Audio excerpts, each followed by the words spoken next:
Buenos días chicos, ¿cómo están? Disculpe la demora.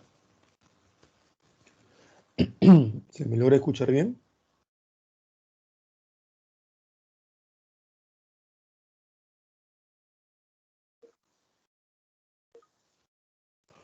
Hola Juan, hola Yadira, hola Daniel, ¿qué tal Dagmar? Buenos días.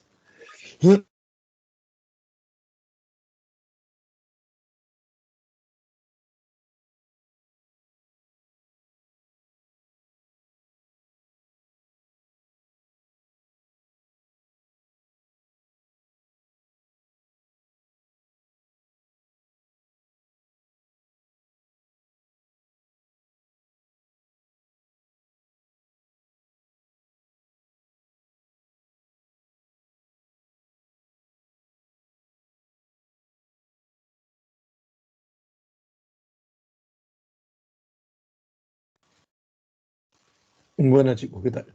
Vamos a comenzar, ¿ya? Disculpe la demora, pero el internet.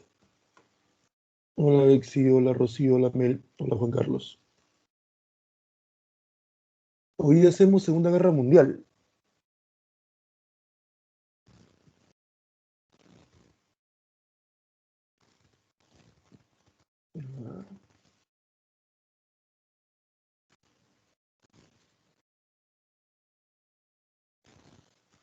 Ahí está.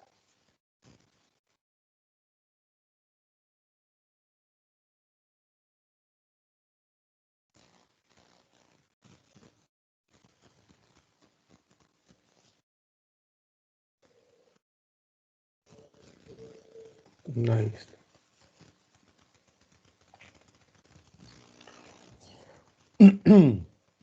Vamos con la Segunda Guerra Mundial, ¿ya? Sin mucho preámbulo por la demora. 6 años de guerra, del 39 al 45, exactamente 6 años y un día. La Segunda Guerra Mundial se inició el 1 de septiembre de 1939 y concluyó el 2 de septiembre de 1945. Se inicia cuando los alemanes invadieron Polonia y concluye cuando los japoneses se rinden ante Estados Unidos, siendo de esta forma Japón el último país en rendirse. Vamos a ver las causas. Bueno, la causa principal de la Segunda Guerra Mundial viene a ser igual que el de la Primera, el imperialismo. O sea, en ese caso, la situación se repite, ¿no? Tenemos unas potencias europeas que luchan por el dominio de mercados.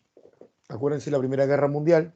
En la Primera Guerra Mundial teníamos una Alemania que luchaba por el control de mercados y de colonias en África y Asia, Primera Guerra Mundial, y que ante la negativa de Inglaterra y Francia principalmente de una nueva distribución de las colonias, donde Alemania tuviera una mayor participación, Alemania pues tomó la decisión de llevar la situación a una guerra, ¿no? Con todo un periodo de preparación previa que se conoció como la paz armada. Bueno, al terminar la Primera Guerra Mundial, la situación no había mejorado. Alemania se vio fuertemente castigada por las potencias que lo habían derrotado y Alemania pierde no solo la opción de tener más territorio, sino pierde lo poco que quería, ¿ya? Entonces, el deseo de Alemania, más allá de Hitler o no Hitler, el deseo de los alemanes por recuperar territorios y el estatus que habían perdido era muy fuerte, muy, muy fuerte. Eso ya se veía desde la época anterior a Hitler. Entonces, los alemanes tenían ese deseo. El que lo va a llevar a cabo es Hitler, o el que va a intentar llevarlo a cabo es Hitler. Aparte de que no solamente Alemania no había perdido mucho, sino que Italia no había obtenido lo que se le prometió. A Japón se le había negado un trato igualitario a las demás potencias europeas, un claro ejemplo de racismo hacia los japoneses, ¿ya? Francia e Inglaterra seguían siendo las grandes potencias del planeta en ese momento, en el plano político y en el plano territorial, porque Estados Unidos ya se había colado, pues, como una potencia económica, pero aún Estados Unidos no era la potencia, era una de las grandes. Había subido a las grandes ligas, había subido a primera división después de la Primera Guerra Mundial, pero todavía no era el país, ¿no? Entonces,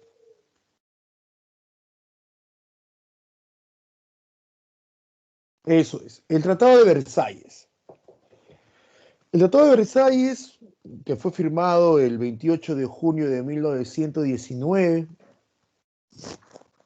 entre las potencias vencedoras y Alemania, un tratado muy perjudicial para los alemanes, un tratado que no debió ser así inicialmente. El presidente de Estados Unidos, Woodrow Wilson, no planteó un tratado así al momento que él establece sus famosos documentos con los 14 puntos, pero Francia se impone.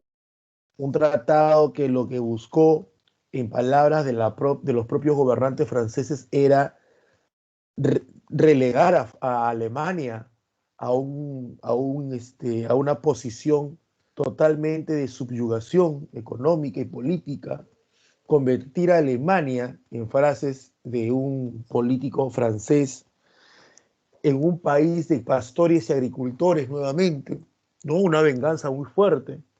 Venganza que hasta los propios militares franceses no habían aceptado algunos. Fernando Foch, general francés, que había llevado a cabo la última gran batalla de la Primera Guerra Mundial, él advertía que si se le hacía firmar eso a los alemanes, solo se estaría firmando un alto al fuego de 20 años, que Alemania volvería, que a un león herido no se le humillaba de esa manera. Pero bueno, los políticos, como hasta hoy podés darte cuenta, no son, pues el hecho de que sean políticos no los coloca pues, a ser los más grandes genios del planeta, ¿no? Y mucho menos no razonan gran cosa. Entonces se dejan llevar por pasiones, parecen adolescentes, vengativos, y ahí tienes la consecuencia, una de las causas de la Segunda Guerra Mundial, el Tratado de Versalles. Quiebra Alemania, la quiebra que sufre Alemania es muy grande después de la Primera Guerra Mundial, y es ahí donde aparecen, surgen pensamientos políticos, ideas políticas radicales, muchas, y entre esas muchas aparece la idea, el pensamiento político de Adolfo Hitler, que es uno de los tantos que aparece en esa época en Alemania. Ya tenemos a los partidos fascistas en el poder del Estado.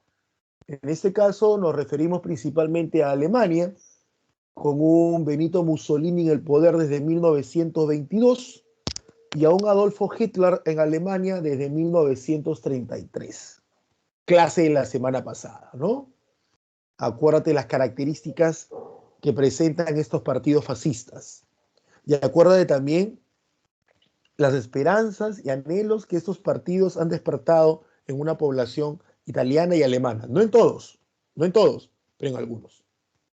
¿Qué significaron los partidos fascistas en una época de crisis para cierto sector de poder dentro de Italia y Alemania?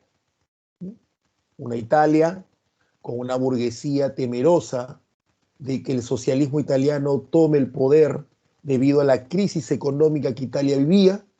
Entonces, temiendo la Italia de 1922, temiendo de que el socialismo pudiera alcanzar el poder como lo había hecho el socialismo ruso en 1917, aprovechando la crisis rusa de la Primera Guerra Mundial, la burguesía italiana le entrega el poder apoya al poder a los partidos fascistas, con la esperanza de que los pueden controlar, porque son conscientes que los fascistas son radicales, pero con la esperanza de que los pueden controlar.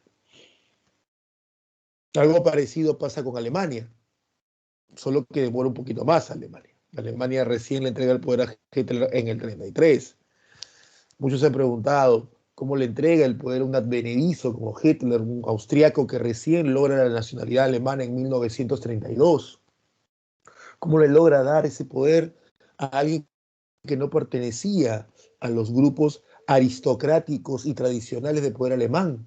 Porque los alemanes eran muy aristocráticos, muy pegados a la idea de los nobles gobernando la Alemania de esa época, los nobles prusianos, ¿no? ¿Qué hacía un Hitler ahí?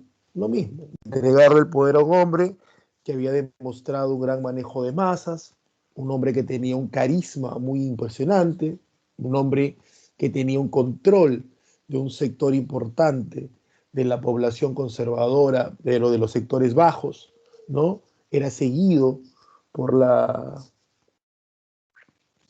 por cierto sector del ejército. Además que hay que ver una cosa, ¿eh? Y una cosa muy importante. Casi todos los líderes de esta época, como Hitler, Mussolini, ¿no? Franco, casi todos son de una misma generación, ¿ya?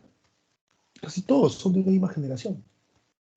Y esa palabra generación te debe sonar ahora en los últimos días en el Perú, ¿no? Es interesante el término que están utilizando, ¿no? Es interesante. Cuando utilizan, disculpa que brinque, pero ya te he dicho, ya, si la historia no habla de la historia no ayuda a entender el presente, entonces ¿para qué sirve la historia? Muchos jóvenes están utilizando las redes sociales, ¿no? Se metieron con la generación equivocada. Y sí, es verdad. Es verdad, ¿por qué? Porque la generación que estamos viendo ahora no es la generación que tuvo miedo. ¿Entiendes? Es una nueva generación. Y eso es cierto. Y esa palabrita no hay que pasarla por alto. Me voy a entrar al chat para que pueda escuchar sus opiniones. Esa palabrita de una nueva generación no hay que pasarla por alto, porque eso es algo que se estudia bastante. ¿Ya? ¿Entiendes? Eh, la generación que vemos hoy, ¿ya? Es una generación donde no ha vivido el terrorismo, no ha vivido momentos muy graves del país, distinta a la generación de los 80 y 90, que sí lo vivió, mi generación. Es una generación más orgullosa de ser peruanos. Es una generación que ha nacido su infancia con la marca Perú. Aunque suene tonto, es una generación que ha visto una mejora económica muy significativa en el Perú. Es una generación que han visto artistas llegar aquí, ¿entienden? Entonces, es distinta esa generación. ¿Ya? Entonces, hasta ese punto es cierto. Entonces, si lo comparamos con la generación de los que van a gobernar la Segunda Guerra Mundial, los países que participan en la Segunda Guerra Mundial, los que van a gobernar como Hitler, Mussolini, ¿ya? Ellos también son de una generación muy interesante. Son una generación que han sido niños en la paz armada, ¿ya? Niños en la paz armada. Y que han sido adolescentes y jóvenes en la Primera Guerra Mundial.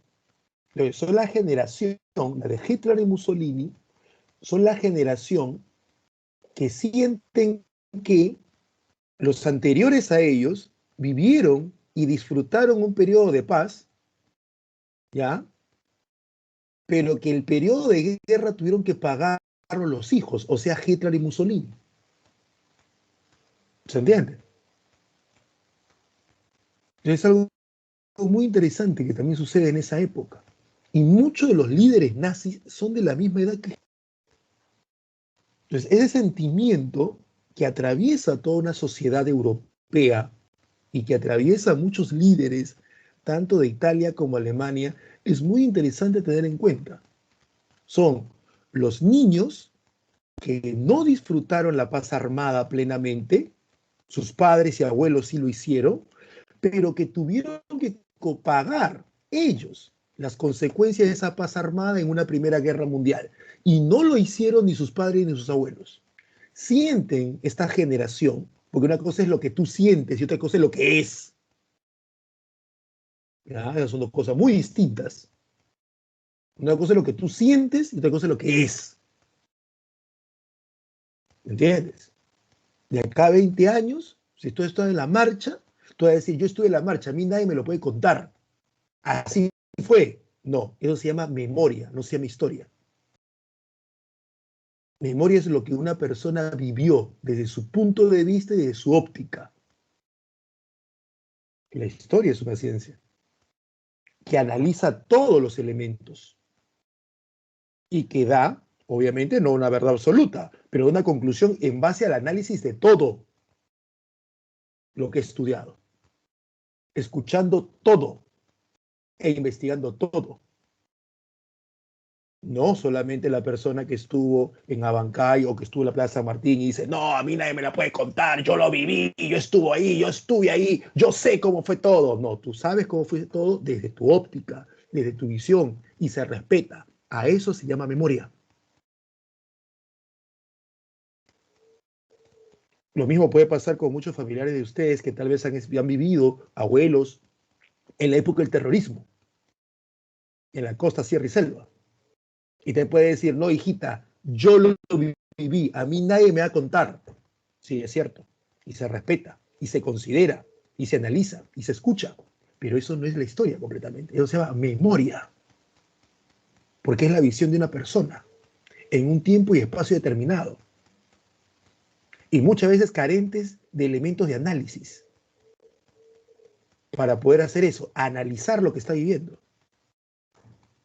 Pero es un testimonio valiosísimo que nos va a permitir en el futuro, cuando analicemos ese periodo, entender, ya que su testimonio puede repetirse muchas veces en otras voces. Y así podemos ver cómo se sentía, cómo percibía y cómo se veía la situación desde un estrato o desde un grupo o desde una generación. ¿Me entiendes? Entonces, en el caso de Alemania y de Italia de Hitler y Mussolini, los gobernantes, los jerarcas nazis, como Goebbels, Goering, Himmler, Hitler, todos o han peleado en la Primera Guerra Mundial, ¿ya? Todos o han peleado en la Primera Guerra Mundial o han estado presentes en esa guerra muy jóvenes. Pues ese es un punto interesante. Ahora que está tanto se está hablando en las redes sociales de esta es la generación, ¿no? Se metieron con la generación equivocada. Y sí, es muy interesante. Espero que haya estudios de sociología sobre ello, ¿no? Como también esto que te he mencionado acerca de los alemanes tomando, sabes, la historia es así. Si no te explica el presente, no sirve la historia. Pasado por pasado no es, ¿ya? Como muy poco se ha estudiado esto de las generaciones en los países donde surge el fascismo. Muy poco. ¿Mm? Muy poco se ha estudiado. El que lo menciona es en algunos historiadores españoles. ¿Me entiendes? ¿Ya? Y para cerrar, sí, pues es una generación, para cerrar este comentario con lo que vive el Perú, es una generación distinta, eso es cierto. Es cierto. Es una generación distinta, es una generación que ha salido, una generación que ha logrado, que ha luchado, eso es cierto. Una generación que tiene más sentimientos, tal vez, como generación hacia el Perú positivos de lo que las antiguas generaciones tenían. Pero eso sí, es una generación menos política. Y es una generación menos leída. Eso sí. Tienen toda la fuerza, todo el ánimo de cambiar, se aplaude, pero un número importante de los que están haciendo esto son como alguien que corretea un carro y no sabe qué hacer cuando lo agarra. Porque no tienen claro qué quieren, solo repiten frases. No, no queremos a este, no queremos a este. ¿Ya qué quieres? No sé, pero sé lo que no quiero. No sé lo que quiero, pero sé lo que no quiero. No quiero esto, ¿no? Parece mi hija cuando me dice, ¿qué querré? ¿Ver televisión? No, no quiero. ¿Jugar con tu rompecabezas? No quiero. ¿Leerte un cuento? No quiero. ¿Pero qué quieres, hija? No lo sé. Adivina tu papá.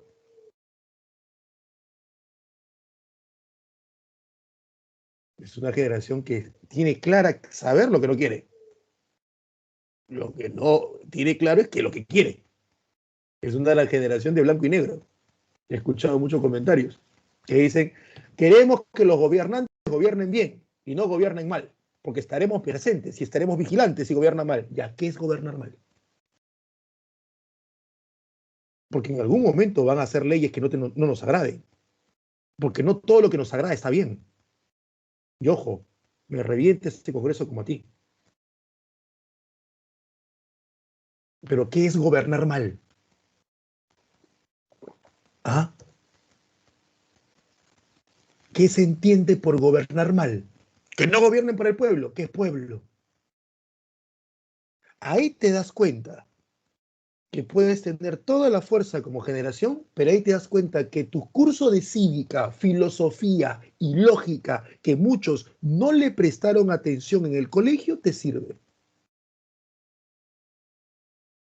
En historia del Perú te sirve.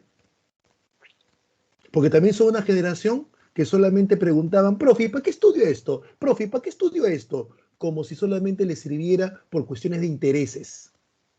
¿Yo para qué voy a estudiar historia si yo voy a ser ingeniero?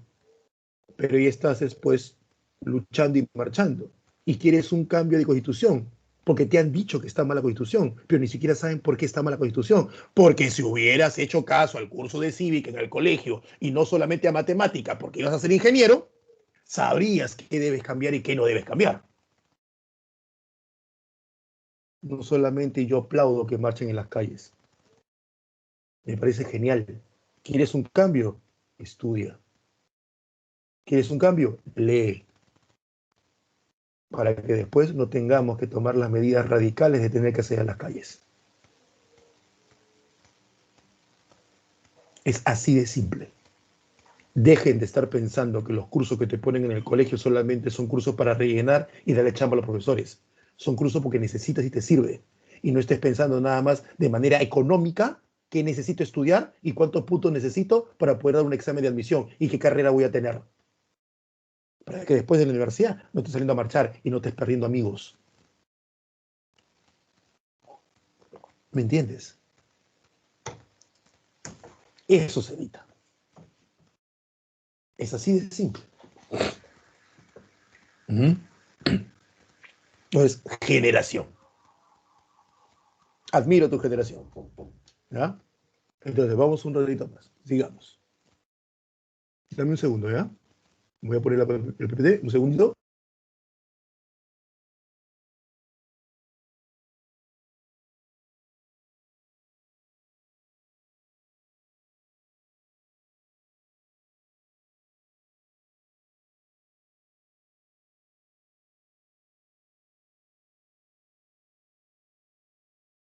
Listo. Entonces, vamos ahora sí con lo que sigue. Así ya saben, chicos, ¿ah? Está en la mano de todos, no solamente de ustedes, esa clásica, ¿no? Los jóvenes son el futuro, no, pues dejémosle un buen futuro. Siempre nos tiramos la pelota, ¿no? A mí me tiraron la pelota la generación de los 70, de los 80 me la echaban a nosotros, la generación de los 90. Ustedes tienen el futuro, ustedes van a cambiar. Y nosotros se lo echamos a lo de los 2000. El 2000 se los tiran a ustedes. No, pues así no es. La teoría del espacio vital de Adolfo Hitler, el Lebensraum. Adolfo Hitler manejaba una teoría propuesta en el siglo XIX por algunos geopolíticos que decía lo siguiente: un Estado, un gobierno debe procurar brindarle las condiciones necesarias y adecuadas de vida a su población. Pero ¿qué sucedía cuando el espacio geográfico en el cual se está desarrollando esta población, ¿ya?, no posee las características necesarias? Me explico en cristiano. Tienes un país que no posee muchos recursos naturales, tienes un país que no posee muchos recursos energéticos. ¿Cuál es la salida? Simple, pues. Invades Antofagasta, Arica y Tarapacá. Chile. No tiene salitre, invade. Alemania no tiene territorios, invade. Ese es el Lebensraum, la justificación geopolítica por la cual un país, al carecer, un gobierno, al carecer en su espacio geográfico de ciertas, llamaríamos condiciones geográficas, ¿ya? Va a invadir otro. Es el Lebensraum, o teoría del espacio vital.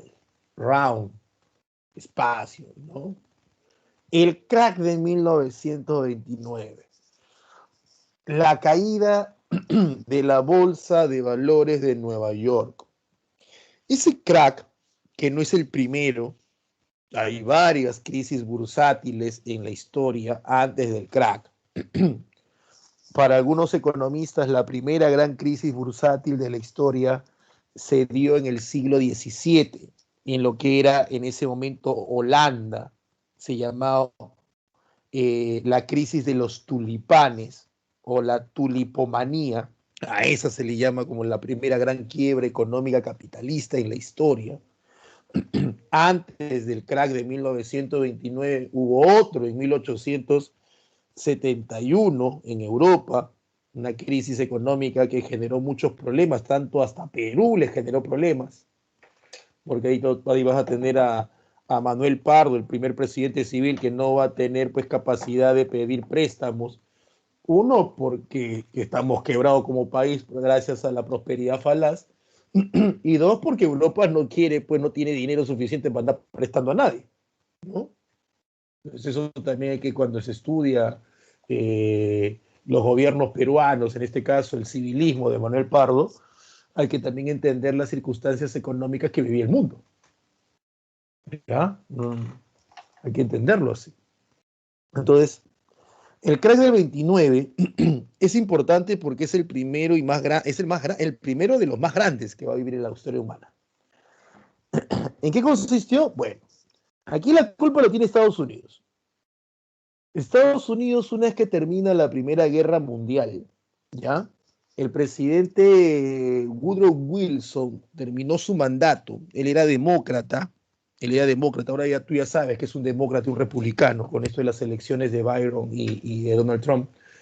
Él era demócrata, él estuvo mucho tiempo en cama producto de la gripe española, que fue esa pandemia que atacó Europa principalmente después de la Primera Guerra Mundial y que cobró más de 20 millones de muertos, más muertos que la Primera Guerra Mundial en sí. Cuando él sale del poder, los que ingresan son los republicanos. Según algunos historiadores, uno más torpe que el otro. Personas ignorantes, ¿no? Que ingresan al poder. Pero bueno, eso es algo anecdótico. Lo importante es que la política de Estados Unidos en la década del 20, de 1919 a 1929, los gloriosos años 20, los dorados años 20, como se les llama en la historia estadounidense, Estados Unidos, que se convierte en la nueva potencia económica del mundo, todos le deben dinero a Estados Unidos, todos, incluyendo Rusia, le debe dinero a Estados Unidos. Lo que hace Estados Unidos es desentenderse de Europa. Eso es lo que hace Estados Unidos. Se despreocupa de Europa. Y Estados Unidos aplica una política imperialista económica con América Latina. Ya desde hace un siglo, el presidente de Estados Unidos, James Monroe, había soltado su famosa doctrina Monroe, que decía: América es para los americanos. En esa doctrina Monroe, voy a pasar al chat a ver si tiene alguna pregunta, en esa doctrina Monroe de América es para los americanos, él lo suelta, el presidente James Monroe lo suelta en el sentido de decir que iban a defender a cualquier país latinoamericano de cualquier intento de evitar su independencia. Estábamos en pleno proceso emancipatorio y el presidente de Estados Unidos dijo: no, cualquier país cualquier gobierno de mis hermanos países del sur es libre de elegir mantenerse o no independiente. Y aquel país europeo que quiere evitar eso se meterá con nosotros porque América es para los americanos, ¿no? Esa fue la frase de James Monroe, muy aplaudida, ¿no? ¡Bravo! Nos está apoyando Estados Unidos. Eso es lo que dijo. ¿Qué es lo que quiso decir realmente? Lo que quiso decir realmente es: no se metan con esto, que esto va a ser mío. Prueba de ello es después Estados Unidos dominando gran parte de Centroamérica y hasta metiéndose en la independencia de Cuba a finales del siglo XIX. ¿Ya? Entonces, tenía los ojos puestos en Sudamérica también. El problema es que Sudamérica no la puedes invadir, es muy grande. ¿Ya? Entonces, ya sabes, una cosa es lo que dijo el presidente de Estados Unidos, James Monroe, y otra cosa es lo que quiso decir. Es claro. Es como cuando ella te dijo: no, no puedo estar contigo porque le he prometido a mis papás que voy a estudiar y voy a dedicarme al estudio. Eso es lo que te dijo, no es lo que quiso decir. Ese flor es viejo, ¿entiendes? Así que ya sabes, te aplicaron la doctrina, ¿no? O a la chica que le dice: no eres tú, soy yo. Ese es lo que te dijo, no es lo que realmente quiso decir. Así que aprendan a entender eso. Entonces, en el siglo XX, Estados Unidos lo aplica, ¿ya? Siempre haciendo llorar, no, es que es verdad, es verdad, es verdad. Y la chica sabe lo que estoy diciendo, es una chica, dice que es vieja, ¿no? No, tú también me gustas, eres lindo, pero le he prometido a mis papis que voy a estudiar. Eso es lo que dijo. Traducción: papito, mírate un espejo, pero no seas loco. Pero bueno, no quiero seguir tus sentimientos, me caes bien, cargas mi mochila, ¿no? Chévere, ya pues, vamos a seguir siendo patas. Al menos me cuidas en el paradero. Eso es lo que quiso decir. No eres tú, soy yo. Tú eres una linda chica. En realidad tú eres una hermosa persona. Soy yo el que no supo aprovecharte y no quiero arrastrarte conmigo porque no quiero que tú sigas sufriendo a mi lado. Porque el que realmente ama, deja libre. Si algún día fuimos uno para el otro, volveremos. Eso es lo que te dijo. Eso no es lo que quiso decir. Lo que quiso decir es: me he encontrado una chica mucho mejor que tú. Quiero estar con ella, pero te leo a ti la moral para que a ver algún día podemos tener un reencuentro o tal vez volvamos juntos, porque no quiero chotearte. Eso es lo que te quiso decir tu flaco cuando te terminó. ¿Ya? Pero bueno, mejor sigamos con algo menos triste que tu vida amorosa, que es la Segunda Guerra Mundial. Alucina, es menos triste que tu vida amorosa. Sigamos con esto. ¿No? Era más felices los judíos que tu vida amorosa. Ahora, mira esto. Estados Unidos comienza a meterse en el capital, en el mercado americano, aprovechando, para la década del 20, ¿ya? Aprovechando que Inglaterra y Francia están debilitados por la Primera Guerra Mundial, ¿ya? Aprovechando eso. Entonces los comienza a sacar. Ejemplo de ello es el gobierno de Leguía. Como ustedes recordarán, el gobierno de Leguía se caracteriza, entre muchas cosas, por consolidar y permitir y consolidar el capital norteamericano en Perú. Ya, pues Leguía no es el único. Leguía no es el único. Hay muchos gobernantes latinoamericanos que van a tener el apoyo de Estados Unidos porque están sirviendo a los intereses económicos de Estados Unidos y del capital privado estadounidense. Ya, ya chicos, escuchen acá. ¿Entiendes? Entonces, Estados Unidos se mete muy fuerte en el mercado latinoamericano y como por ejemplo Estados Unidos. Se desconecta del mercado, de la economía europea, deja que la economía europea salga sola a flote, cosa que algunos podrán, otros no. Ejemplo, Inglaterra puede, porque es de los países ganadores, pero Inglaterra puede. Sí, sí estoy grabando.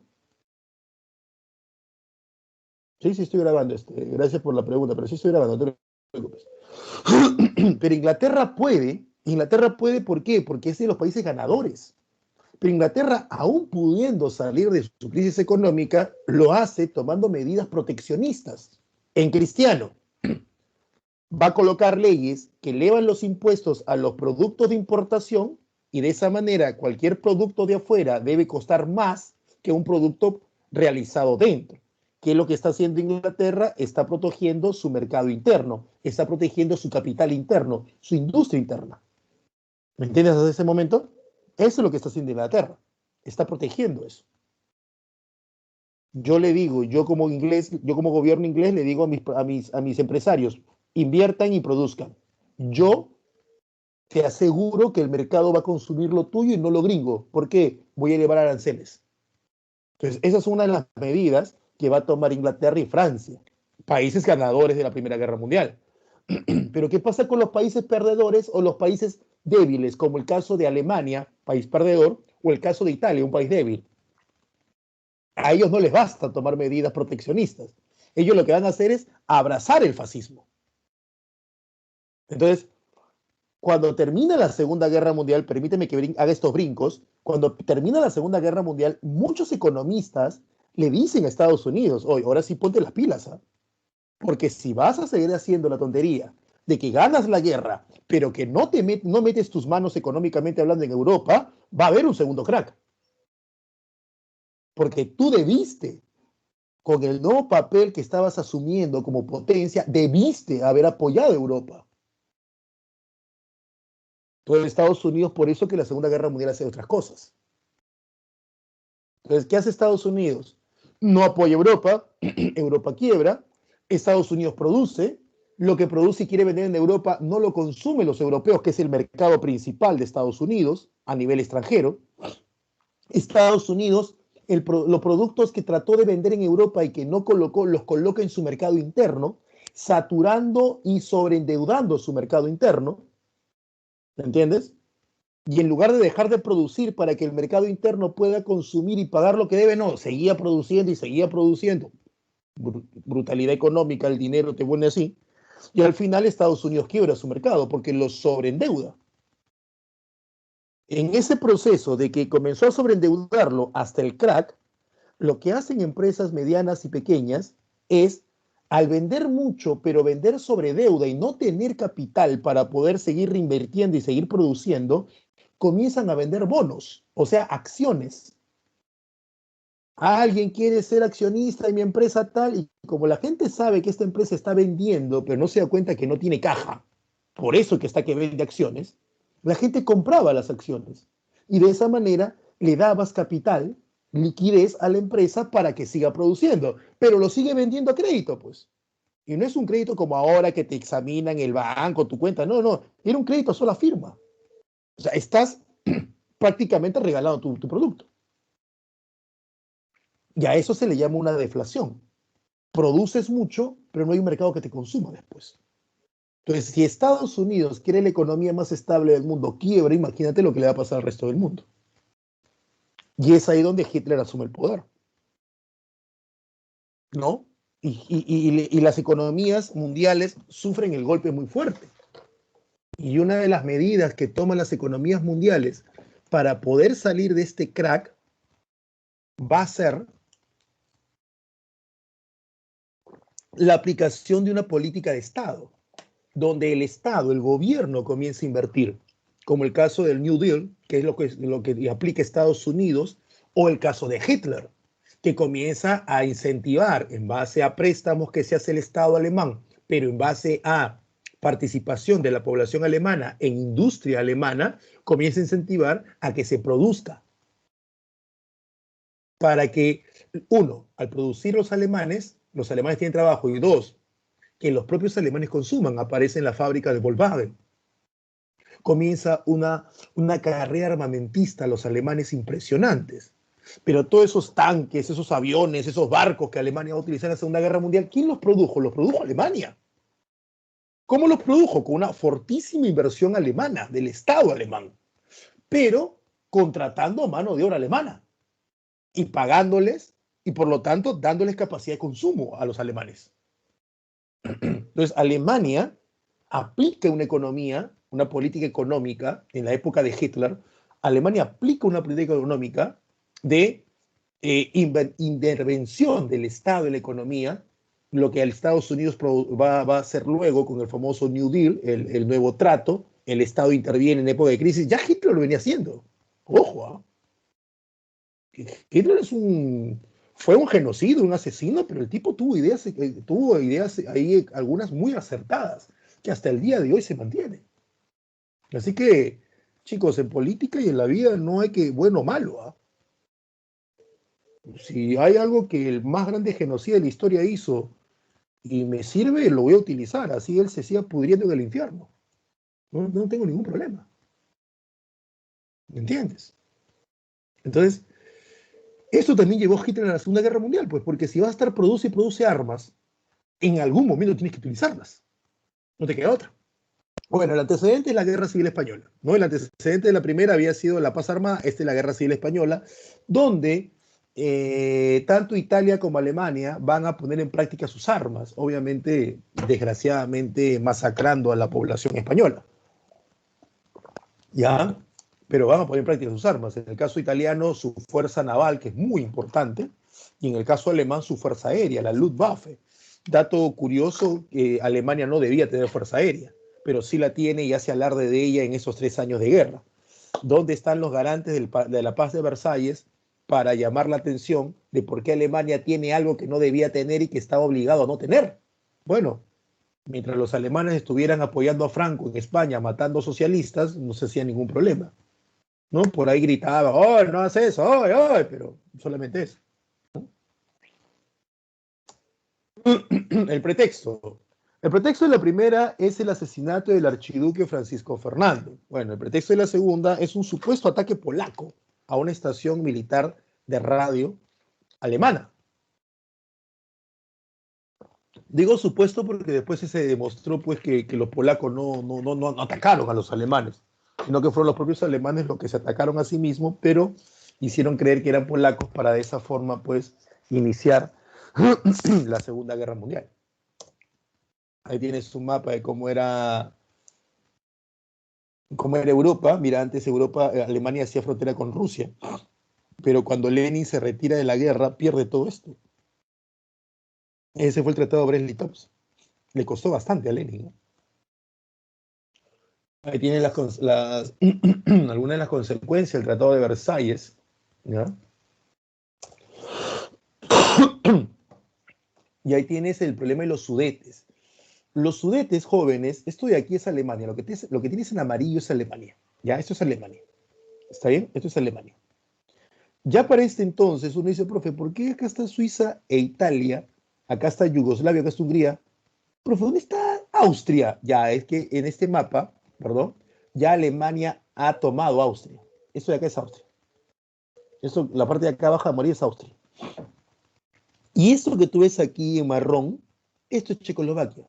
Ya, esta región que está ingresando, ya, voy a hacerlo así. Mira. Se nota nada. Esto de acá, ya, todo esto de aquí, a toda esta zona de Checoslovaquia, se le conocía como los Sudetes.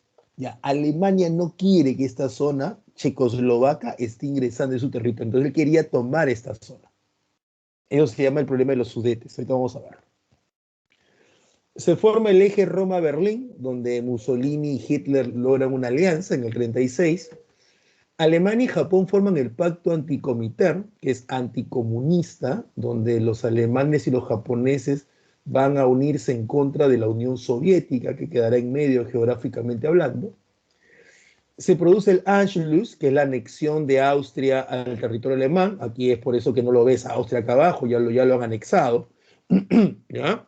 Otro de los acuerdos del Tratado de Versalles que Alemania no debía hacer y que está haciendo y que lo están dejando que haga.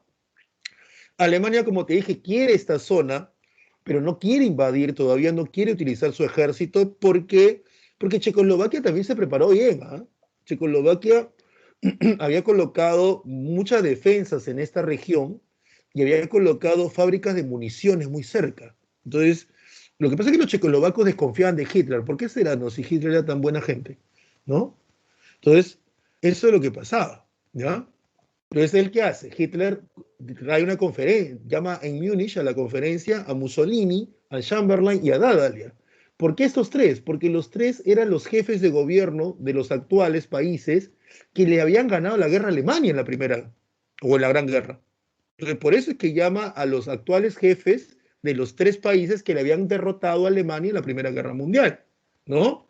Ahora, dame la casualidad que uno de los líderes era pues su pata del alma y chochera, Mussolini, con el cual había firmado un tratado antes.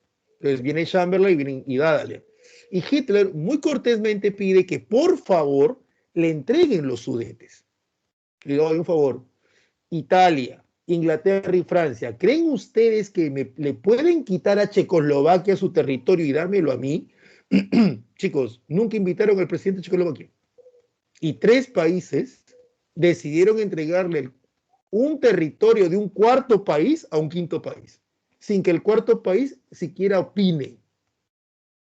De Mussolini se entiende, era amigo de Hitler, su pata, su pinky. Pero de Inglaterra y Francia, es que ambos manejaron algo que se conoce como la política de apaciguamiento. Es decir, querían tener contento a Hitler para que él no inicie una segunda guerra mundial. A eso le llaman la política de apaciguamiento. No quieren que Hitler inicie una segunda guerra mundial. ¿Ya? Así como tú no quieres que la tóxica, tu flaca, esté gritando y por eso le entregas tu celular, le das por tu lado, igualito. Ese es tu Hitler. Y tú, no, eso no se llama amor, se llama política de apaciguamiento. Ese se llama, ya, déjalo, ya. Déjalo que invada Checoslovaquia, ya, dale, con tal de que no moleste, dale. Ya, con tal de que no estoy diciendo ya que mate socialistas en España, déjalo. Con tal que no haga una segunda guerra mundial. Y lo otro es que esperaban que Hitler se enfrentara a Stalin. Porque Hitler, desde su época de juventud, él tenía claro que el socialismo soviético, el socialismo de Marx, era un socialismo malo. Recuerda que te conté la semana pasada que en la época de Hitler había varios tipos de socialismo y el de Marx era uno de los tantos. Entonces decía, no, pues ¿cómo el socialismo nacido de Marx, de un judío, puede ser algo bueno? ¿Y cómo el socialismo aplicado en Rusia por judíos va a ser algo bueno? Tú sabes que Hitler pues le tenía un poquito de cólera a los judíos, un poquito más. Entonces, la política de apaciguamiento que manejó Chamberlain y Dadalian era evitar una segunda guerra mundial, por lo tanto debían tener contento a Hitler, uno, disculpe la garganta, y dos, esperar que Hitler se enfrente a Stalin. Pero mira lo que pasó acá. Hitler y Stalin firman la paz. Hacen las paces. Imagínate, lo tuvieron contento tanto tiempo para que Hitler haga la paz con Stalin. ¿Por qué? Porque Hitler bruto no era. Sádico sí, pero bruto no. Y Hitler sabía de que lo están teniendo contento, tranquilo, calmado, porque le están teniendo miedo. Pero Hitler tenía claro algo. El que le gana en la Primera Guerra Mundial a Alemania no es Rusia. El que obliga a Alemania a firmar el Tratado de Versalles no es Rusia. Es Francia e Inglaterra. Entonces Hitler sabe clarísimo que se la tiene que vengar y que dentro de su venganza tiene que estar incluido Inglaterra y Francia, que también son las potencias que manejan el planeta con Estados Unidos. ¿Me entiendes? Entonces Hitler tiene que enfrentarse a ellos, quiere enfrentarse a ellos. El problema es que no puede hacer lo mismo que Alemania hizo en la Primera Guerra Mundial, o sea, pelear en dos frentes. Así que Hitler primero hace las paces con Rusia para anular el frente oriental y así tranquilamente dedicarse al frente occidental. Y si lo tiene que hacer pactando con Stalin, al cual odia, lo va a hacer. Porque está primando lo político, algo que en nuestro país no entienden, no entienden porque no razonan, está primando lo político. Ya, ¿qué le conviene a Alemania? No qué me conviene a mí como Hitler. A mí como Hitler yo odio a Stalin, encima que es socialista judío, yo lo quiero ver muerto. Pero la pregunta es, ¿a Alemania le conviene entrar en una guerra de dos frentes? No le conviene. Así que así yo no puedo ver a Stalin, le voy a dar la mano a Stalin y voy a pactar la paz con él. Porque ahorita lo que le conviene a Alemania no es pelear en dos frentes, es solamente en uno. ¿Ves? Tienes a los líderes del eje. ¿No?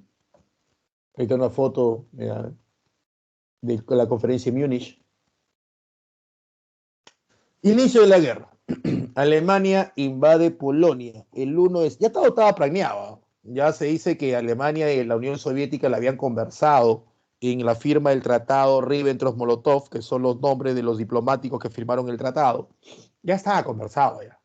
Se sabía que Alemania quería tomar Polonia y la Unión Soviética acuerda y dice, ya, yo te doy la paz con una condición, que yo pienso recuperar los territorios de Europa que en la época de la Primera Guerra Mundial perdimos. O sea, yo quiero recuperar todo lo que es Finlandia, quiero recuperar Letonia, Estonia, Lituania, ¿no? Quiero recuperar todo eso. Y parte de eso quiero recuperar Polonia también. Y entonces Alemania le dice, ya, hagamos una cosa, mitad, mitad, pues. Nos la dividimos. Ya, chévere. Cuando atacas, no te preocupes, le dijo Alemania, yo voy a hacer mi teatro y yo ataco.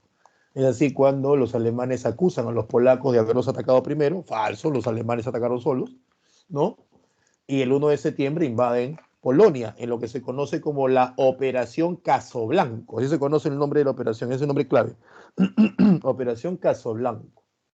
Será el inicio de la Segunda Guerra Mundial, ¿ya? Ahí donde los alemanes aplican el Blitzkrieg o Guerra Relámpago, es un ataque coordinado por aire, mar y tierra, la Luftwaffe, la Wehrmacht y la Kriegsmarine, obviamente se aplica por primera vez en Polonia. La Unión Soviética invade, disque para proteger a los rusos que habían en Polonia, más falso, ¿no? En realidad ya todo estaba acordado, y Varsovia cae a menos de un mes de iniciada la invasión, cuando muchos analistas de guerra pensaban que Varsovia soportaría al menos 8 meses. Imposible, no lo iba a hacer. Nadie calculó que la Unión Soviética se iba a meter, nadie calculó, nadie calculó que Alemania iba a aplicar el Blitzkrieg, nadie calculó que Alemania iba a hacer algo que se venía proponiendo hacía años por algunos teóricos militares y que nadie, ningún estado había hecho caso, que era colocar los tanques adelante. Entonces, cuando Hitler ataca con sus Panzer en la línea de vanguardia, olvídate, eso cambió todo. Porque todavía muchos países, como el caso de Polonia, el caso de Dinamarca, o el caso de Polonia y Dinamarca y Holanda, se defienden con caballería. Entonces, imagínate, tú te defiendes con caballería, te defiendes con infantería y te viene todo un mar de tanques. ¿A dónde vas a ir? ¿No? Tratas de cobar tu trinchera y te pasa el tanque por encima, ¿a dónde vas a ir? Pues? Entonces no se adecúan a los nuevos tiempos. ¿Ya? Y mira, Hitler tranquilamente invade Dinamarca, invade Noruega, que es el país donde por primera vez se usa paracaidistas, Luxemburgo, Bélgica, los países abajo tranquilito. ¿Ya? Tienes el New York Times, ¿no? Yo sé que tú manejas inglés.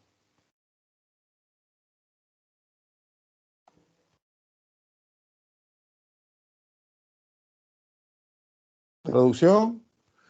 El ejército alemán ataca Polonia, ciudades bombardeadas, puertos bloqueados, Danzig. Danzig, por si acaso, no es baile, ¿eh? Danzig era esta región. Esta es Alemania. Esta es Alemania y esta es Polonia. Tú sabes que Polonia partía en dos Alemania. Esa región se llama Danzig. Alemania en el año 40 invade Bélgica, Países Bajos, Luxemburgo y Francia. Todos esos cuatro países los invaden en un lapso de tiempo de abril a junio. Así, rapidísimo. Ahí es donde se da el famoso milagro de Dunkerque, que es tu película, Dunkerque, donde los ejércitos ingleses bajaron a ayudar a los franceses y fueron rodeados. Y casi son capturados por los alemanes, si no es porque Hitler comete la torpeza de no atacar en el momento que debió atacar. Algunos dicen que se confió mucho y que siguió los consejos de Goering, el jefe de la Fuerza Aérea Alemana, de la Luftwaffe, que le dijo, Führer, no mueva el ejército, déjeme que yo acabe con el ejército inglés vía aire. Y parece que Hitler, muy orgulloso de su fuerza aérea, cree en Goering, deja que Goering ataque con su fuerza aérea a los ingleses que están en Dunkerque, Francia, y no logra acabar con ellos. Y Winston Churchill, que era el nuevo ministro inglés, utiliza el plan Dínamo, que es mandar a Francia todo aquello que flote y que pueda cargar más de 15 personas en la operación de rescate más grande de la Segunda Guerra Mundial, ¿no? Saquen a ese ejército de ahí. Porque los ingleses le decían resistan, hasta que los generales ingleses en Francia le mandan una orden. Le mandan un comunicado, no una orden, un comunicado al gobierno inglés. O nos sacan o nos pierden. Ese fue el comunicado. Ahí es donde Churchill pues tiene que buscar la manera de rescatar ese secreto como sea.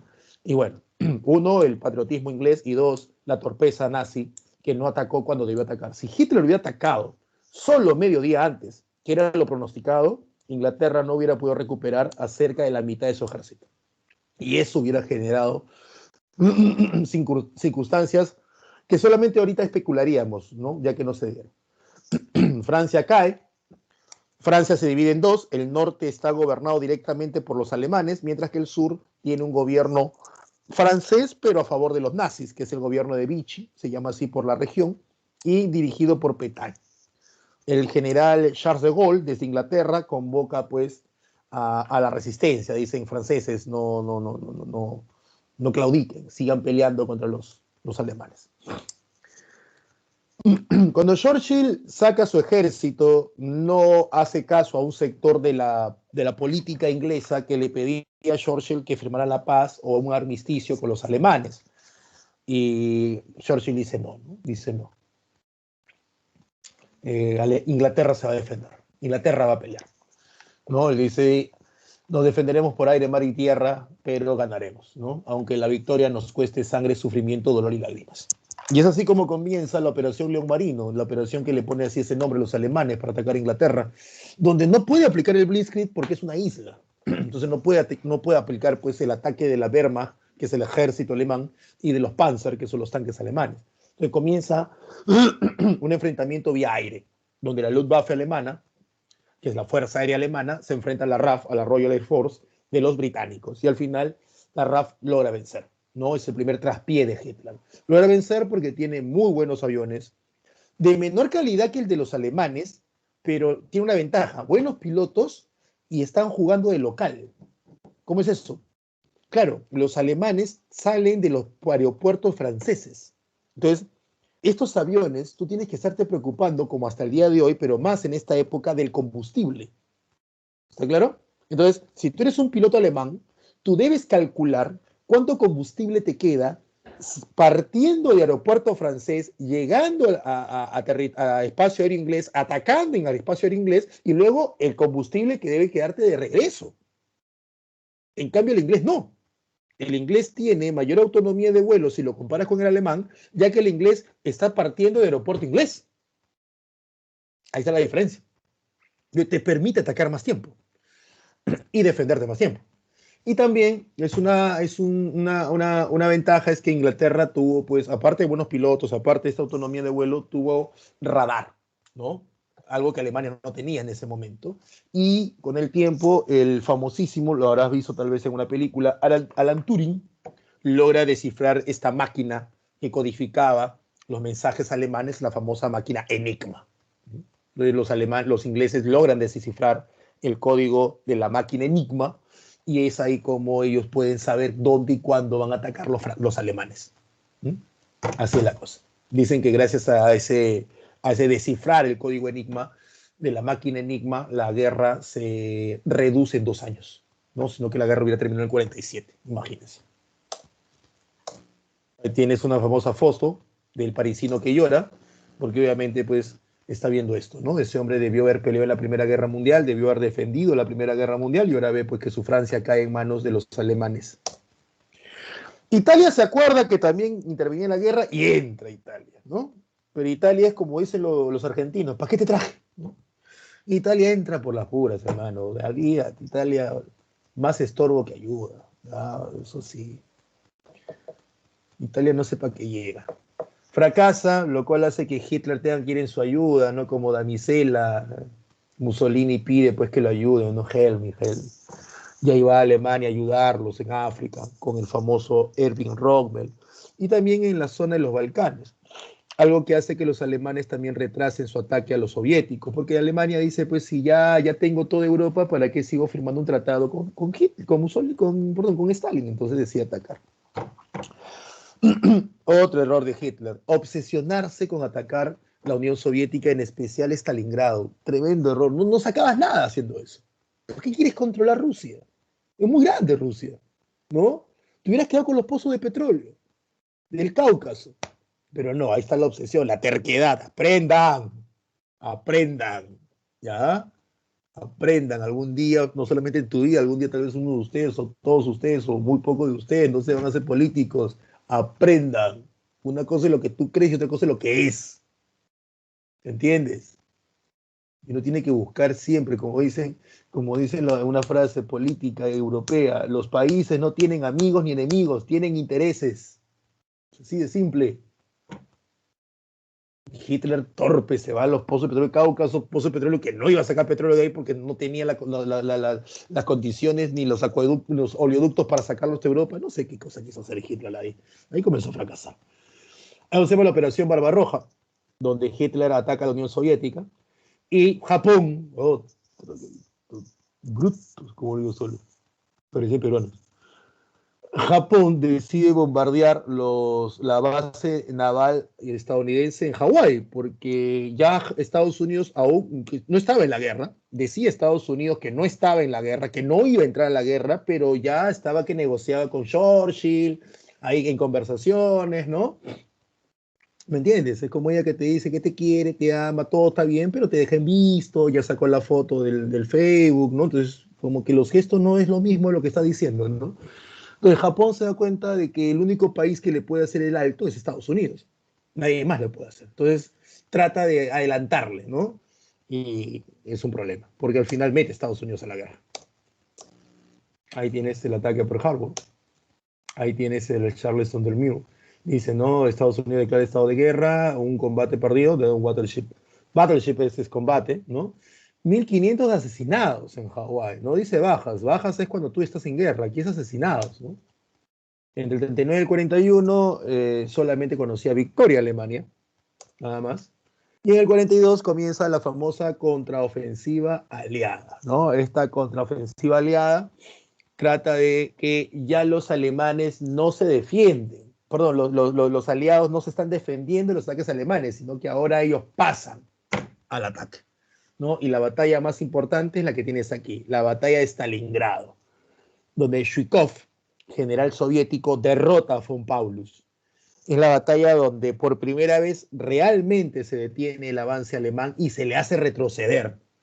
Pero eso va a costar pues 2 millones de muertos, siendo la batalla de Stalingrado la más sangrienta de la humanidad hasta el día de hoy. Y esperemos que falten muchos, muchos años o siglos para que otra batalla tome este trágico nombre, ¿no? La batalla más sangrienta de la humanidad. 2 millones de muertos es demasiado, ya, demasiado. Es más, hay guerras en Europa un siglo antes que no han llegado a esa cantidad. La guerra civil española, perdón, la guerra civil norteamericana, la guerra de secesión, llegó a 500.000 de muertos y es una de las más sangrientas del siglo XIX. Ojo, la más brava del siglo XIX fue la guerra de Crimea. Y creo que llega al 1.000.000 de muertos, creo, o menos, menos de 1.000.000 de muertos. Menos. Y es la más brava de todo el siglo XIX. ¿Ya? La guerra de Crimea. Ya, solamente esta batalla tiene 2 millones, imagínate.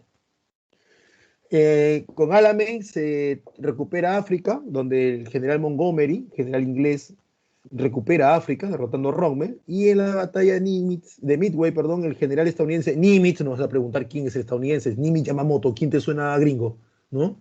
Derrota a Yamamoto y detiene el avance. Alemania a partir de ahora, todo es derrota. En el 42 comienzan a los soviéticos a avanzar hacia Alemania y en el 44 se da la famosa Operación Overlord, ¿ya? Por la cual los aliados desembarcan en Francia desde Inglaterra, el famoso desembarco de Normandía, el día D, ¿no? Cuando ejércitos estadounidenses, canadienses y británicos, como tú ves ahí, parten de las costas británicas y desembarcan en Normandía, previo engaño, haciéndole creer a los alemanes que en realidad no iban a desembarcar acá, sino por acá, en la zona de Calais. Entonces los alemanes, creyendo que acá iba a ser el desembarco, colocan muchas fuerzas aquí, ¿no? Porque está más cerca, ¿te das cuenta? Entonces dijeron, acá va a ser, acá va a ser, cerrado, acá va a ser, ¿no? Y en realidad lo hicieron por acá. Ya, Normandía. Creo que todos hemos visto alguna vez una película, aquellos que les gusta ver películas de guerra y otras personas que no les gusta ese tipo de películas. Es normal, no hay ningún problema. Hemos visto esta escena, ¿no? Que se ve muy bien en la película Rescatando al Soldado Ryan. Los aliados recuperan Italia antes del 44, ¿no? Hay una serie en Netflix que se llama The Elevator, El Libertador.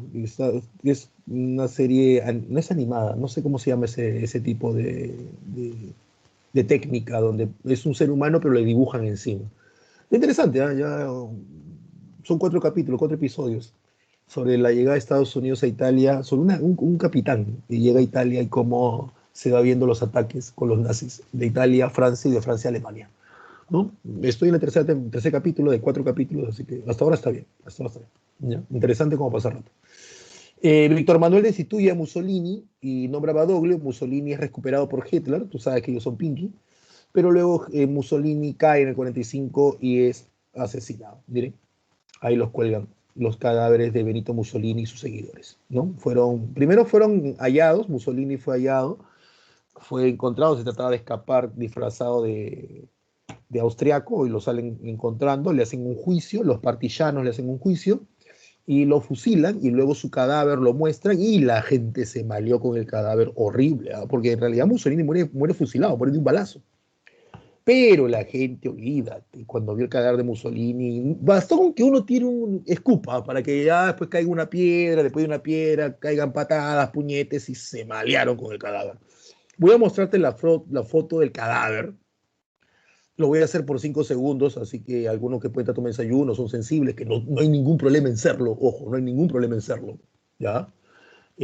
Cierra los ojos, pues, ¿no? Lo voy a poner por 5 segundos, yo voy a contar los 5 segundos y una vez que yo diga 5 ya no estará la foto. Aquellos que lo van a ver, que sé que la mayoría, porque les encanta, usted le dice no lo hagan y lo van a hacer, somos humanos, ¿no?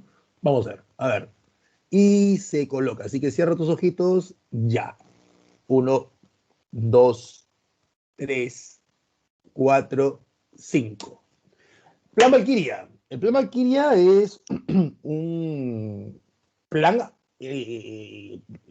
realizado por Hitler. Decía, ¿qué va a pasar si yo me muero en plena guerra? Entonces el plan Valkyria era el cambio de líderes dentro de la Alemania nazi. Un grupo de oficiales alemanes trata de matar a Hitler, fracasa, para que el plan Valkyria se aplique. En la conferencia de Yalta, en febrero, entre el 4 y el 11 de febrero de 1945, ya estamos en el 45, los 3 líderes saben de que Hitler ya es cuestión de tiempo de caer. Es así que deciden qué van a hacer con Alemania. Y dicen que la van a partir en 4, cosa que a nuestro querido amigo Stalin no le agrada, porque ya saben que los aliados de él, o sea, Estados Unidos e Inglaterra, fueron aliados y amiguitos mientras Hitler existía, porque le tenía miedo a Hitler. Pero una vez que Hitler ya está cayendo, entonces ya nuevamente las enemistades comienzan a surgir, ¿no? Hitler se suicida el 30 de abril de 1945, sí, se suicidó, no se fue a Argentina, se suicidó. Eso de Argentina fue una invención de los soviéticos para dejar mal a los estadounidenses. Dice a la conferencia de Potsdam, ya con una Alemania rendida en mayo, donde se comunica la existencia de la bomba atómica, ¿no? Tiene la bomba atómica, de la cual hablaremos la próxima semana cuando hagamos Guerra Fría, ¿no? El 6 y el 9 de agosto, ¿ya? Y tienes a los japoneses rindiéndose en el acorazado Missouri el 2 de septiembre de 1945. A ver qué preguntas han hecho para pasar a tus claves y luego tú pasas a tu examen.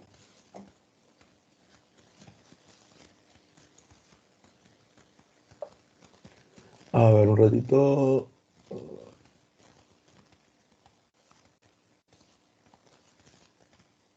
¿Qué cosa? ¿Qué quieren ver?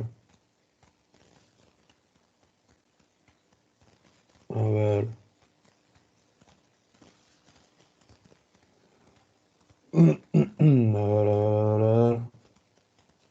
China, Odilon, China en ese momento está invadido por los japoneses. ¿Ya?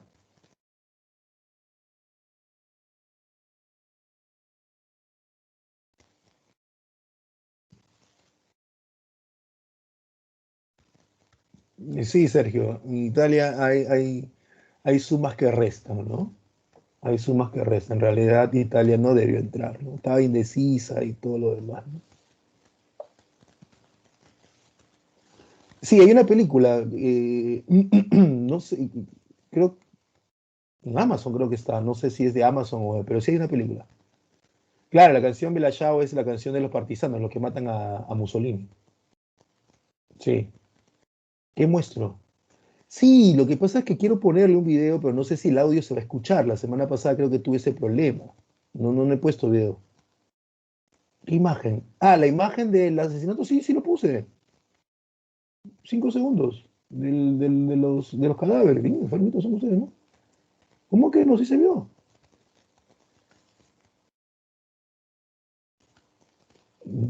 Ya, ¿qué cosa quiere? Que le vuelva a poner, que le vuelva a poner el cadáver.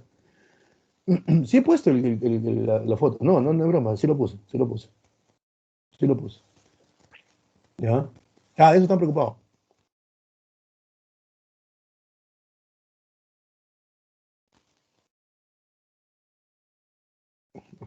A ver, ¿qué más? Sí, sí. Película de la Segunda Guerra Mundial. Buenas. Dunkerque es buena. Yo recomiendo Las Horas Más Oscuras sobre ese el ingreso de, Estado, de Inglaterra a la guerra. Muy buena.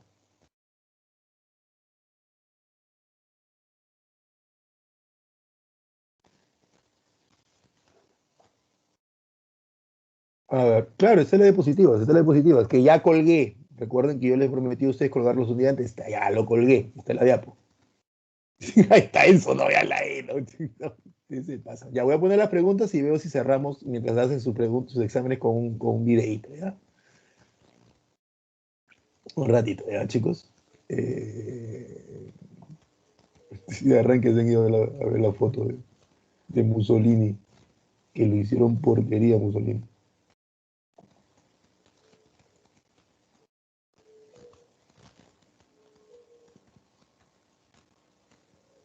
A ver, doy las claves y te pongo un video, ¿ya? Eh, ¿Está bien? Sí, se malearon. Dicen algunos que cuando Hitler ve la fotografía de cómo dejaron el cadáver de Mussolini, es por eso que él pide que su cadáver sea incinerado. Él no quiere que le hagan lo mismo. Él no quiere caer como trofeo de guerra, ¿no? Él dice, pues si a Mussolini le han hecho esto, a mí me van a hacer hasta necrofilia, me van a hacer a mí. A ver, no participe en la conferencia de Múnich, que es la conferencia por la cual dividen y entregan parte de Checoslovaquia a Alemania. Estados Unidos no participa, porque Estados Unidos, pues, solamente participaron países europeos. Primer país en ser invadido por Alemania, Polonia, pues. Polonia. A ver, ahora sí, ¿no? Polonia es el primer país en ser invadido por los alemanes. Alemania fue frenado en el frente oriental con la batalla de Stalingrado. ¿Ya? Stalingrado lo que lo detiene. Los Sudetes fueron arrebatados los Sudetes, no te olvides, es lo que se pide en la conferencia de Múnich, que es arrebatado a Checoslovaquia.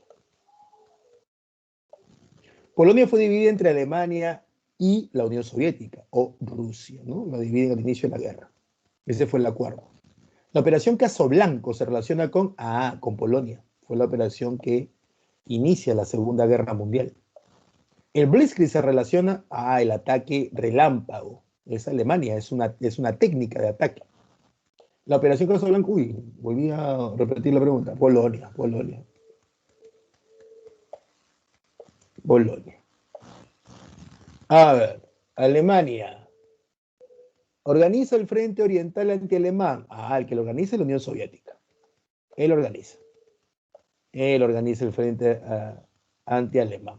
¿Ya? Él organiza. No se olviden eso. Luego dice, Inglaterra, primero en usar bomba atómica. Estados Unidos, pues esos hijos de Dios, ¿no? ¿Dónde está Estados Unidos acá? Japón, Estados Unidos. Ahí está, ¿no? USA, ellos son los primeros en usar bomba atómica. Entonces, no puedo poner número acá. Este sería 6, este sería 3. Forma gobierno pro-nazi, Francia. ¿Dónde está Francia? Este sería 4. 6, 3, 4. Ataca la base de Pearl Harbor, Japón. 6, 3, 4, 5. Su ataque por Alemania, 6, 3, 4, 5, 1. Pues ya tenemos 6, 3, 4, 5, 1, 6, 3, 4, 5, 1. Acá está la clave. Y por último dice, culminada la Segunda Guerra Mundial, diversos líderes nazis sí que habían sido capturados y algunos otros subalternos fueron sometidos a un proceso judicial denominado a eso, los juicios de Nuremberg, donde se llevan a los nazis a juicios. Cuidado, cuidado, no confundir los juicios de Nuremberg, ¿ya? Los juicios de Nuremberg con las leyes de Nuremberg, ¿ya? Ojo, no confundir los juicios de Nuremberg con las leyes de Nuremberg. La ley de Nuremberg es por la cual los nazis le quitan derechos civiles a los judíos. Esas son las leyes de Nuremberg. Los juicios de Nuremberg es, terminada la Segunda Guerra Mundial, los juicios que se realizaron contra los alemanes nazis. ¿Ya? Bueno, preguntas, dudas, están ustedes ya pueden entrar a sus ¿cómo se llama? A sus prácticas. Voy a ver si les pongo algo, ¿ya? ¿Cuál es triste? Ah, Salud y Hombre. Es buena la película, ¿eh? Es buena la película. Interesante.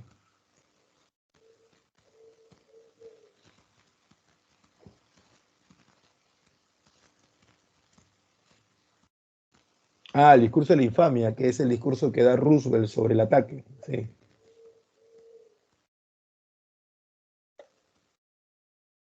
Los juicios de Nuremberg y Noche. A ver, voy a ver si le pongo algo aquí, ¿ah? Vamos a ver si sale algo.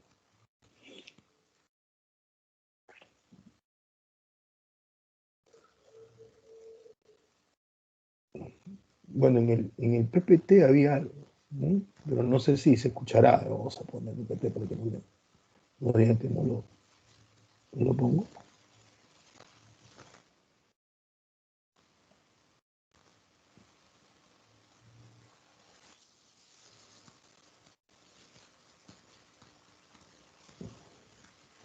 Bueno,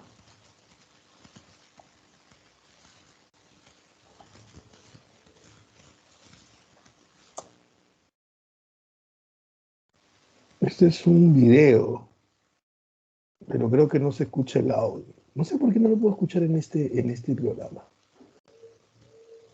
¿Ya? Pero voy a poner el mío también en alto volumen. A ver si tendrá que ver eso algo. No sé. ¿Ya?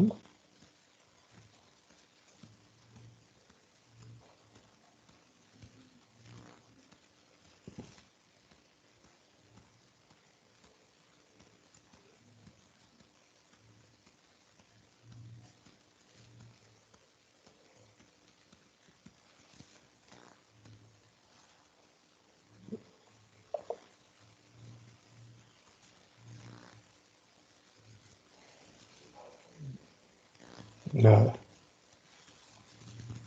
Mientras hace su práctica.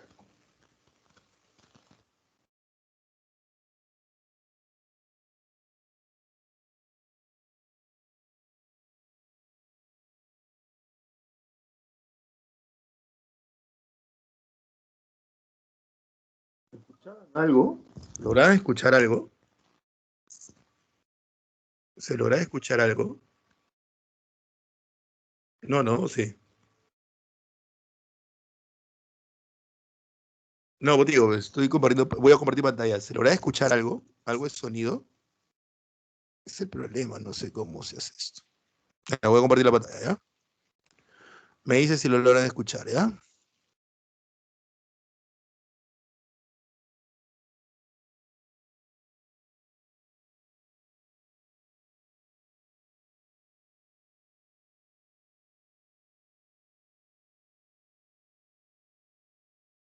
¿Algo lograron escuchar? Nada.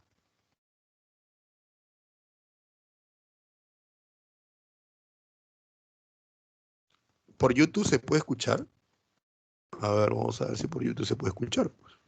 Si no, termine.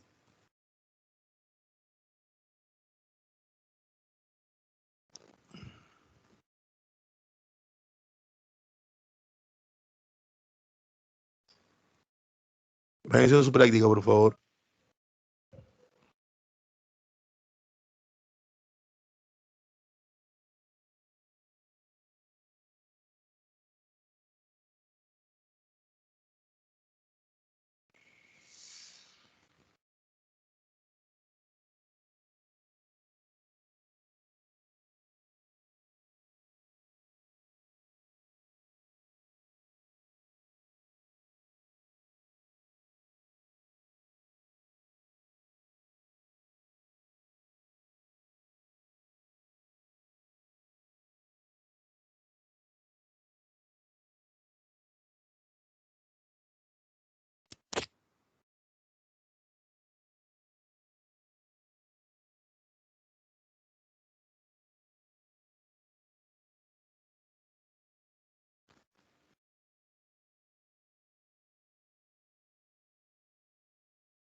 ¿Por qué no? A ver, Joaquín me dice, ¿por qué no acusaron a Estados Unidos de crímenes de opresión contra los japoneses y mestizos? ¿Qué son mestizos?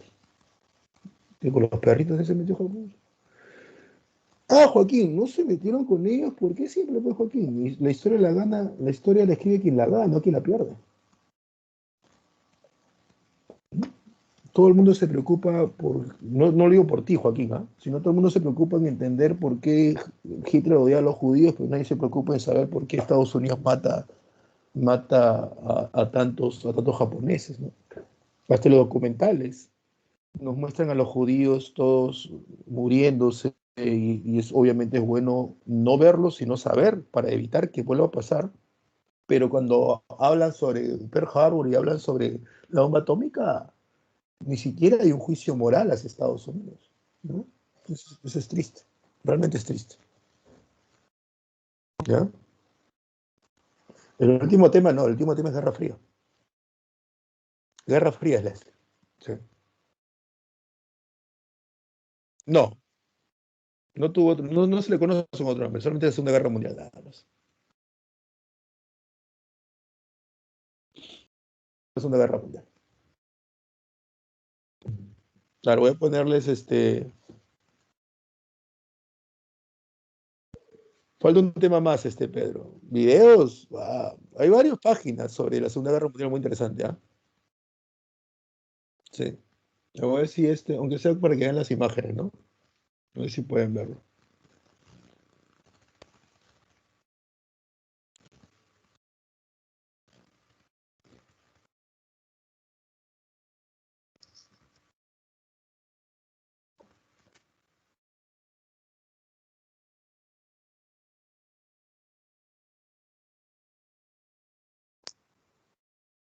Bueno, si no escuchan el sonido de este video, de fondo hay una canción que es muy buena, que yo la recomiendo que la busquen, ¿ya? Que es La Guerra Sagrada, y que esto vendría a ser Stalingrado.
Bueno, chicos, ahí lo dejamos para que puedan ir. ¿Ya? Sí, nos vemos entonces, ya chicos. Vamos a ver cómo se soluciona esto para la última clase, porque Guerra Fría también hay varios videos, pero no sé cómo poner el sonido. Me he preguntado, pero tampoco me dice.